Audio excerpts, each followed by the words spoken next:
Graças a Deus, nós estamos nesse culto, né? E a oportunidade que nós temos é uma oportunidade singular, né? Estávamos comentando ali com o pastor Laerte, que bênção nós Senhor nos deu. Temos Você para pensar. 20 anos atrás, 30 anos atrás, o que nós éramos? Para pensar. 30 anos depois, o que nós somos? Temos um templo nos Estados Unidos, temos uma igreja nos Estados Unidos, uma igreja família, uma igreja unida, uma igreja coesa, uma igreja que todos estão com um objetivo só. Então isso para nós é realmente deslumbrante, porque o Senhor fez isso. E é prenúncio daquilo que vem pela frente. Não sei o que vem aí uns 20 anos mais à frente, né? 20 anos mais à frente, o que Deus vai fazer conosco. Só sei que, pelas projeções que a gente tem feito e chegaram até o presente, o futuro será de muito mais glória. Amém. E é por isso que nós estamos felizes, é por isso que nós estamos aqui sentindo a presença do nosso Deus conosco. Eu vou falar um pouquinho só, gostaria de ter um pouco mais de tempo para falar sobre esse texto de 1 Coríntios capítulo 3, versículos 10 ao versículo de número 15, mas eu vou tentar sintetizar a mensagem dele, porque é uma mensagem muito importante. Como nós falamos hoje cedo, existem certas salvaguardas que Deus utiliza para preservar o seu próprio nome. Dentre essas, que Deus colocou nas mãos da igreja, é a disciplina. A disciplina, conforme nós estudamos hoje, pela manhã, e a teologia correta, como estudamos hoje, a teologia do corpo. Para que nós devemos usar os nossos corpos? Então, o apóstolo Paulo nos deu todas as instruções dizendo em que nós não devemos usá-lo, fortalecendo o que ele já ensinara aos Coríntios em carta anterior, na sua presença lá, e também aos Romanos, quando nós estudamos o capítulo de número 6, e também, ao mesmo tempo, nos dando todo um panorama de que como nós devemos nos comportar numa sociedade que está entregue ao pecado e que oferece inúmeras formas de pecado. E o apóstolo Paulo então nos mostra que, tendo o corpo uma função específica de ser templo do Espírito Santo, santuário do Espírito Santo, que a nossa união com Cristo faz com que onde nós estejamos e em tudo quanto nós estamos envolvidos, nós estamos levando o Senhor para onde nós formos, porque Ele habita de um modo ininterrupto em nós. Então traz uma responsabilidade enorme para a utilização do corpo. De modo que o apóstolo sintetiza em outro versículo, ele diz que todos nós haveremos de comparecer perante Deus para prestarmos conta do que fizermos através do corpo. O que fizemos através do corpo, ou bem ou mal. E isso, então, é uma salvaguarda que nos dá a condição de entender que nós, como salvos, e salvos eternamente, isso aí assusta muita gente. Quando fala, você é salvo, eu sou salvo eternamente. Por quê? Porque um processo de salvação no qual eu fui envolvido, antes de eu existir, ele já tinha sido bem pensado e planejado por Deus. Aos que dantes conheceu, a esses predestinou para serem conformes à imagem do seu Filho. Então é um projeto que não nasceu dos meus próprios esforços, nem de uma elucubração humana. Ninguém idealizou isso, a não ser o próprio Deus Trino. Me envolveu e em você também foi envolvido. Então, quando esses que são aos que predestinou, a esses também chamou. Então, quando ocorreu a nossa chamada para sermos de Cristo em nossa presente esfera de experiência humana, também isso não foi algo que eu planejei, nem você, Deus planejou. Então, isso é muito importante. Jesus falou, eu vos nomeei para que vades e deis fruto, e o vosso fruto permaneça. Então é algo que foi idealizado por Deus. E tem uma garantia tão tremenda que os que chamou a esses justificou, e aos que justificou, a esses glorificou. Então é um processo que, do início ao fim, inclusive quando nós estudamos esse capítulo aqui, nós mostramos que o verbo, né, é utilizado no tempo aoristo, é algo que aconteceu de uma vez para sempre, de uma vez por todas, e não é algo repetitivo, não é uma ação que se repete, mas é uma ação definida no tempo e ela não se repete. Ora, glorificação é algo que está no futuro. Se a glorificação está no futuro e Deus já a considera como algo resultante daquilo que Ele vai fazer e vai conduzir a todos os eleitos, a todos os salvos, para esse determinado fim, então nós estamos irremediavelmente envolvidos num processo do qual não temos condição de sair. Ou seja, como eu falei para vocês aquele dia, usando a expressão do verbo grego, auristicamente unidos com o Senhor Jesus. Aconteceu a nossa união com Ele em sua morte, em seu sepultamento e em sua ressurreição e até a ascensão aos lugares celestiais. De maneira que hoje o apóstolo Paulo nos ensina, devemos pensar nas coisas que são de cima, onde a nossa vida está escondida com Cristo em Deus. E toda a nossa salvação não dependeu de esforço nosso, porque morto não faz nada por si mesmo, e nós estávamos mortos em nossos delitos e pecados, e Jesus Cristo nos ressuscitou, e nós fomos ressuscitados juntamente com Ele para vivermos em novidade de vida. Tá? Agora, qual é o propósito? É a questão que muita gente não entende. Bem, se eu sou salvo para sempre, então eu vou fazer o que eu quero. Bem, Paulo já explicou para os coríntios que não é bem assim que a coisa funciona. Né? Há um Deus que os que são filhos, Ele corrige, Ele julga, Ele pune e Ele abençoa. Ele está numa relação indissociável.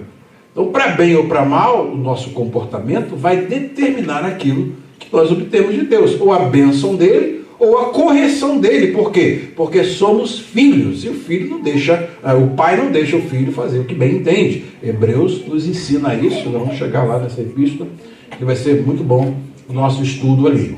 Tendo essa perspectiva da salvação, né, sabendo que essa salvação tem essa magnitude de alcance, nós então temos que começar a fazer o quê? O que nós temos feito, estudar o melhor modo de nós aproveitarmos de tudo quanto está envolvido nisso. E é exatamente por isso nós não fomos salvos por boas obras. Mas o apóstolo Paulo, na Epístola aos Efésios, capítulo de número 2, nos últimos versículos 8, 9 e 10, ele nos diz de um modo muito claro que pela graça sois salvos por meio da fé, e isso não vem de vós. Então, você não teve nenhuma participação. Nada você colocou diante de Deus para que isso acontecesse. Pela graça sois salvos por meio da fé, e isso não vem de vós, é dom de Deus. Não vem das obras, para que ninguém se glorie. Então, ninguém vai chegar, eu fui salvo porque eu fiz, né? Eu aceitei Jesus, é o Todo-Poderoso na terra, né? Aceitei Jesus como meu Salvador, não é? É como muitos dizem, eu tive o livre-arbítrio e usei para aceitar a Jesus. Eu falei, se fosse assim a coisa, como é que o gadareno ia ser salvo, hein? Com um monte de demônios dentro dele lá, como é que ele ia ser salvo? Se a salvação fosse dependente do homem, como é que o gadareno ia ser salvo? Furou a teoria, né? E quando a teoria é furada, então ela está furada.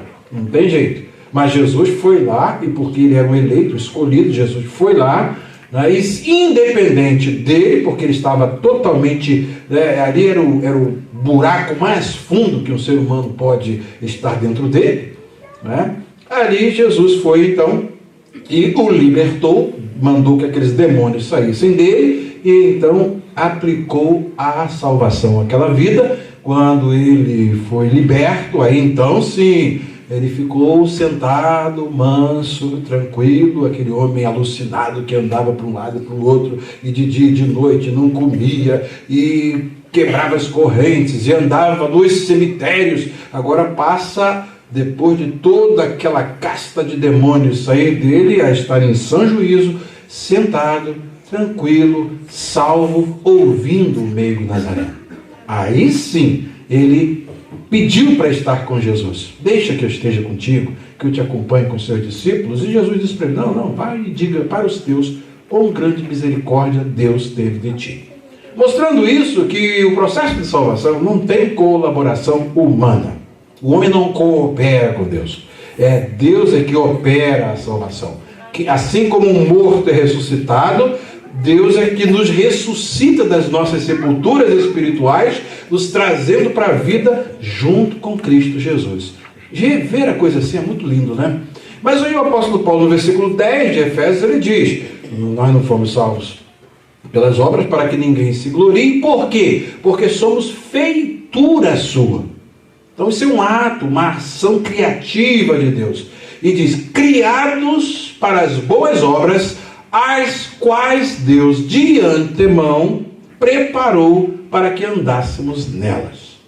Aí sim, para que o salvo está projetado neste mundo? Ele está projetado com o objetivo de cumprir as boas obras. Tudo aquilo que a lei mandava ele fazer, ele não tinha condição. Tudo aquilo que nos mandava, nos ordenava, pode vir com trovão, com relâmpago, o indivíduo treme, mas daqui a pouco está fazendo a coisa errada. É só ler o Antigo Testamento que você vai ver que não funciona. Tem que ser algo que Deus faz do coração. Deus transforma o coração. Aí um indivíduo bonzinho como Cornélio, outro piorzinho como Saulo de Tarso, perseguidor da igreja, ou outro que está no fundo do poço como Gadareno, todos entram pela mesma porta, passam pelo mesmo processo e se tornam pessoas úteis para o reino de Deus.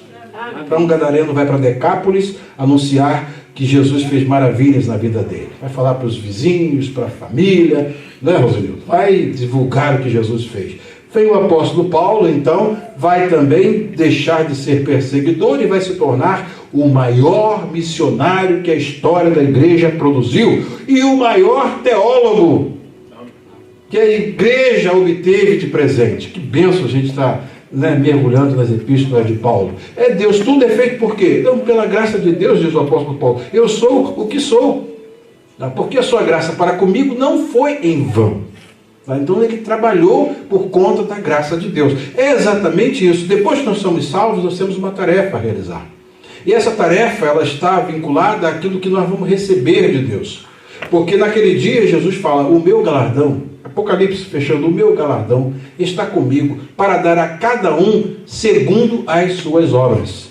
Daí essas obras, como o apóstolo Paulo pinta aqui, nós temos um prédio. De fato, o apóstolo Paulo, em primeiro lugar, quando fala acerca desse prédio, ele diz: eu, como sábio arquiteto, ele é o arquiteto sofós, ali no texto grego, então eu pus o fundamento.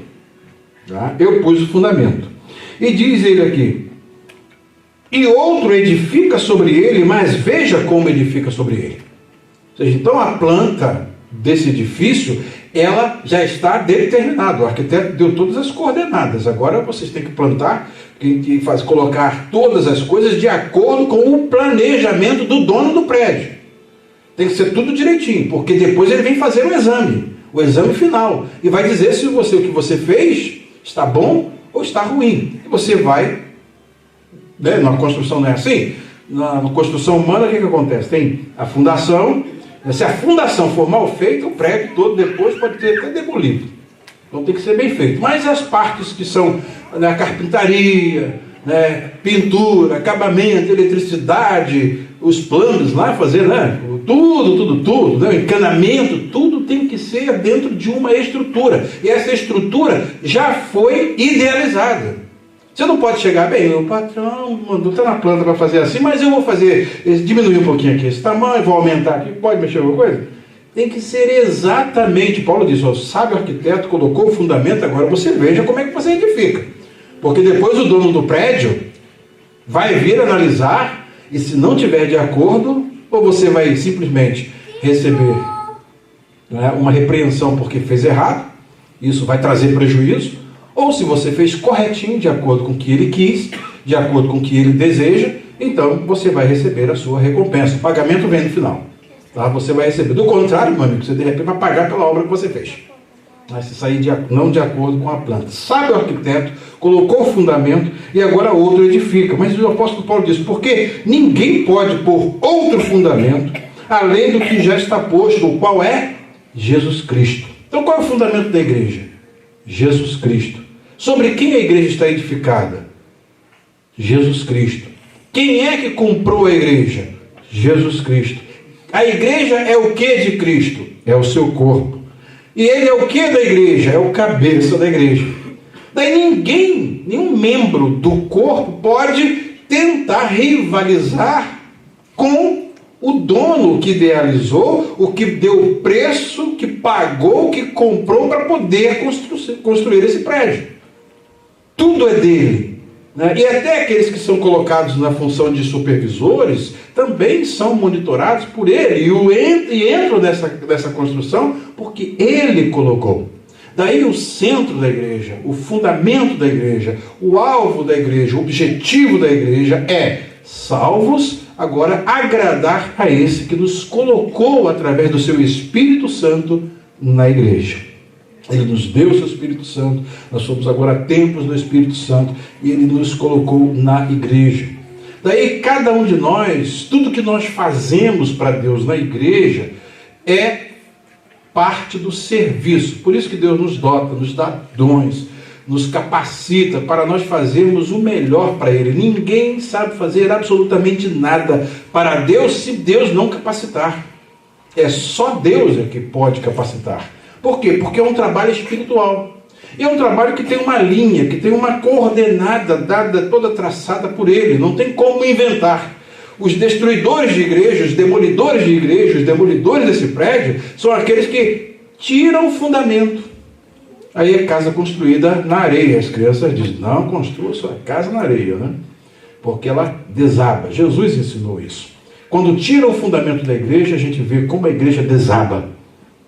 E nós temos visto neste século e no século passado como tem igrejas desabando porque tiraram o fundamento. Perderam toda a responsabilidade de manter o fundamento que é Cristo e colocaram outras coisas no lugar.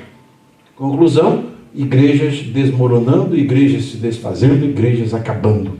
Mas Paulo diz, olha, ninguém pode pôr outro fundamento. Quem falou isso foi um apóstolo, gente. O qual é Jesus Cristo. E ele está posto e é sobre ele que essa igreja é edificada. Bem, mas aí acontece. Se Paulo vai dar dois tipos de materiais que podem ser colocados no prédio. Tá? A primeira qualidade de materiais são aqueles não perecíveis pelo fogo. E ele diz mais à frente que a avaliação será como fogo. Daí é uma metáfora que ele utiliza, que nós não precisamos nos prender a todos os detalhes dela. Entretanto, saber que há duas categorias de materiais com as quais nós podemos construir, tá? Que nós mesmos não sabemos identificar a natureza dos materiais que estamos usando. Uma coisa simples pode ter um valor enorme para Deus, pode ser pedra preciosa, pode ser ouro, pode ser prata. E uma coisa muito valiosa que alguém apresenta, o Senhor pode avaliar como palha. Né? Tem aí muitos templos de Salomão. Poxa, o cara construiu o templo de Salomão, ele está quase na direita de Deus lá no céu. E Deus vai chegar, nunca te conheci. Percebe? A avaliação é de Deus. Deus disse, Jesus disse, o meu galardão está comigo para dar a cada um segundo as suas obras. O galardão é de Jesus, nem é nosso, é de Jesus. Ele dá a cada um para avaliar as nossas obras, aquilo que nós fizemos para Ele aqui, através do seu Espírito Santo, porque também nós não fazemos nada se o Espírito Santo não nos ajudar e não fizer em nós, como disse Isaías, todas as nossas obras.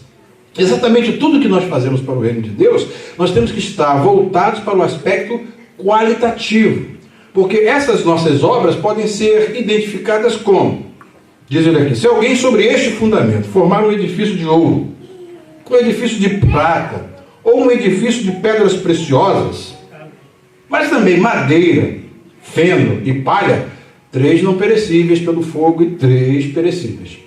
Então, quem vai avaliar as nossas obras? O que você faz, o que você produz no reino de Deus? Quem vai fazer essa avaliação? O meu galardão está comigo. Ele tem o galardão para nos dar. Ele já determinou o galardão para nos dar. E Ele pode nos dar completo a despeito de nós. Isso aqui é muito importante. Por quê? Porque o galardão é dele. Não é pelo muito trabalhar. Então, quando se fala aqui em prédio de ouro, ou prédio de prata, ou prédio de pedras preciosas, quem avalia isso é o Senhor.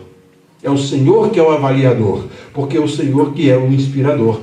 Isso nós podemos ver em uma passagem paralela, que é a passagem de Mateus, capítulo de número 20, quando fala sobre os diversos trabalhadores e as diversas horas de trabalho. Nós temos ali, o recrutamento, já preguei isso para vocês, já ensinei para vocês, o recrutamento de pessoas nas diversas horas, desde o início do pôr, desde o nascer do sol até quase no pôr do sol, até as 5 da tarde, foram feitos recrutamentos de várias pessoas, de vários grupos de trabalho. Quando chegou no final, na hora que o dono fez o pagamento, o que é ensinado aqui? É ensinado que ele quis dar aos que trabalharam apenas 1 hora o mesmo que contratou com aquele que trabalharia o dia inteiro. Aí aquele que trabalhou o dia inteiro analisou, bem, se ele trabalhou 1 hora e recebeu o salário completo do dia, poxa, eu trabalhei essas horas todas, 12 horas de trabalho aí, digamos, 11 horas de trabalho, vou receber 11 vezes mais. E ele vem fazendo o acerto que recebeu na última hora, só trabalhou 1 hora, recebeu uma certa quantidade que era do dia inteiro, uma diária. O outro do outro grupo também recebeu uma diária. Aí ele chega na hora daquele que começou, desde o início, o Senhor falou, olha aqui o seu salário. É também uma diária. Ele, mas não é possível, mas eu trabalhei muito mais aqui, esses indivíduos aí chegaram na última hora e o Senhor quer pagar para nós a mesma coisa que pagou para eles? O meu galardão está comigo para dar a cada um segundo as suas obras. E a avaliação do que alguém faz está nas mãos de Deus. É Deus que dá a qualidade, Ele é que afere. E aquele que trabalhou 1 hora só, Senhor, essa obra da minha avaliação é obra de ouro. Chegou outro, trabalhou 3 horas, a sua avaliação é prata. Chegou outro, é pedra preciosa. Pago igual para todos vocês. E o outro que pensou que trabalhou muito, puxa, agora eu vou ganhar, eu já estou feito, hoje eu já estou feito. Chegou lá e o Senhor falou para ele, não é bem assim. O dono da obra falou, não dá certo não, esses derradeiros trabalharam aqui só 1 hora e tu os igualaste conosco, suportamos a fadiga e a calma do dia. Mas ele respondendo, disse a um deles, amigo, não te faço injustiça. Não ajustaste tu comigo um dinheiro? Não foi isso, uma diária? Toma o que é teu e retira-te, porque eu quero dar a este derradeiro tanto como a ti. Daí o que a gente percebe aqui é que o Senhor, é Ele que avalia aquilo que a gente faz. E aí o nosso galardão está dependendo da avaliação dEle. Gente, isso traz uma segurança para nós enorme. Por quê? Porque uma irmã que faz direitinho o seu serviço, que cuida da família, conforme o Senhor orientou, conforme o Senhor tem ensinado, tem irmãs que vão receber galardão igual de ungido. Nós já temos ciência disso. Vão receber galardão de ungidos, por quê? Porque criaram os filhos na presença de Deus. E me parece que os filhos todos vão ser ungidos, pela sequência, não é essa? Está faltando pouco, Está faltando pouco. Todos recebendo galardão. Ela vai receber galardão de ungido, porque ela colocou ungidos no mundo, ela não sabia. Quase todos os filhos dela agora são pastores. Falta muito pouco para completar a quantidade. Vejam bem, e quem foi que avaliou isso? É aquele para quem ela trabalhou.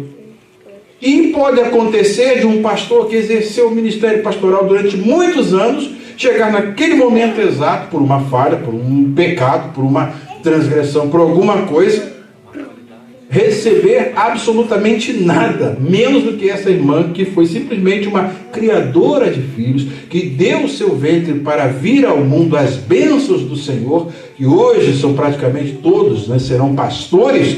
O Senhor diz que ela receberá o galardão de ungido. Percebe? É o meu galardão. Então, gente, isso nos deixa uma segurança que a gente não está na mão de ninguém. A gente está na mão de Deus.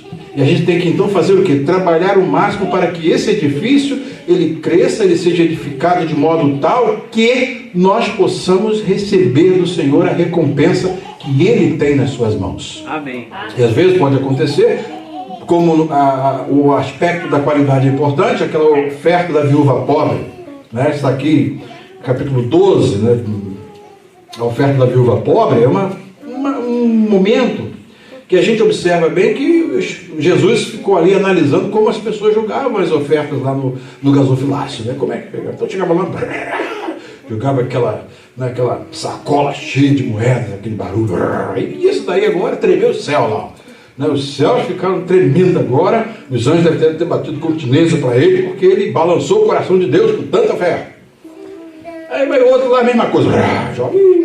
Quando Jesus chega no final, olha, presta atenção. Aí chegou uma mulherzinha lá, coitado, pega lá, esse é o único dinheiro que eu tenho para alimentação, mas eu tenho que ofertar, porque Deus colocou no meu coração para eu dar essa oferta. Ela foi lá e colocou a ofertinha, pim, pim, pim, só um barulhinho, né? Bem pouco de uma moedinha. Aí Jesus, tá aí, ó. Vou dizer para vocês, avaliação divina. Essa daí ofertou mais do que todos os outros, porque ela tirou do seu próprio sustento e ofertou tudo que ela tinha. E os outros tiraram o quê? Do que sobejava.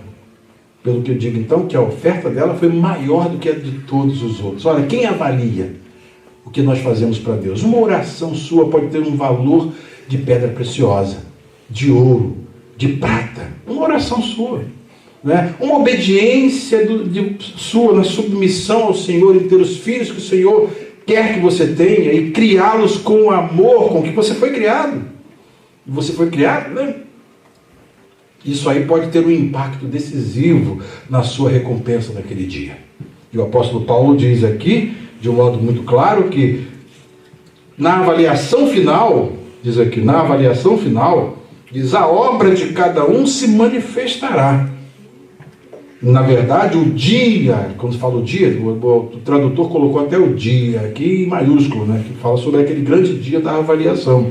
O dia a declarará, porque pelo fogo será descoberta, e o fogo provará qual seja a obra de cada um. Daí, quando diz que o fogo provará a obra de cada um, vamos lá, tudo que você fez está lá. Então tem ouro, tem prata, tem pedra, tem feno, tem palha também, tem tudo lá, está tudo lá. Joga no fogo, vamos lá. O que sobrou? Sobrou alguma coisa? E tem ouro aqui, tem prata, tem pedra preciosa aqui. Opa, então, né? Prata, ouro, pedra preciosa, galardão. Né? Mas chegou um outro lá, né? Inclusive muito trabalhador na obra de Deus. Foi aquele que dedicou a vida toda, trabalhou, mas e a motivação, que é o que o Senhor vê? Trabalhou por quê? Com o quê? Visando ao quê? Aí ele chega lá, daqui a pouco, traz as obras dele. Aí ele joga lá. Não tem nada, nem uma pedreira preciosa, nem um ouro, nem nada, não tem nada, só madeira, feno e palha. Joga lá, daqui a pouco, queimou tudo, não sobrou nada. Né? E quando não sobrou nada, diz o apóstolo Paulo aqui, ó, se a obra que alguém edificou nessa parte permanecer, esse receberá galardão. Se a obra de alguém se queimar, sofrerá detrimento. Aí tem perda. E diz aqui, mas o tal será salvo, todavia, como pelo fogo. É como aqueles que são tirados do fogo, né? Sabe quando a pessoa escapa do incêndio? Né? Tem uma expressão idiomática em inglês que foi salvo pela pele do dente. Né? Ou então o outro foi salvo por um triz. Né? Quando o indivíduo passa pelo fogo, vocês já viram até isso em filme, né? O indivíduo vai caindo tudo, vai caindo fundo, ele vai saindo fora, e o prédio vai desabando, ele vai saindo fora, quando chega lá no finalzinho, desaba a última coisa, ele pula lá fora. Né? Salvou. Foi salvo. Né? E é exatamente todos nós que somos salvos e salvos para sempre. O único detrimento que a gente pode ter é na avaliação final, nós termos esse triste, né, essa triste contemplação de ver todas as nossas obras assim caindo. Mas esse não vai ser o nosso retrato. Né? Mas isso serve para nós de quê? Como advertência. Quando a gente vê as coisas assim, então o que são isso? O que a doutrina do juízo e dos galardões traz para a teologia, traz para a nossa vida? Traz uma condição para que nós vejamos como é importante usarmos o corpo para a glória de Deus e trabalharmos com boa motivação para o Senhor, cujo galardão está nas mãos dele para dar a cada um de nós segundo as nossas obras.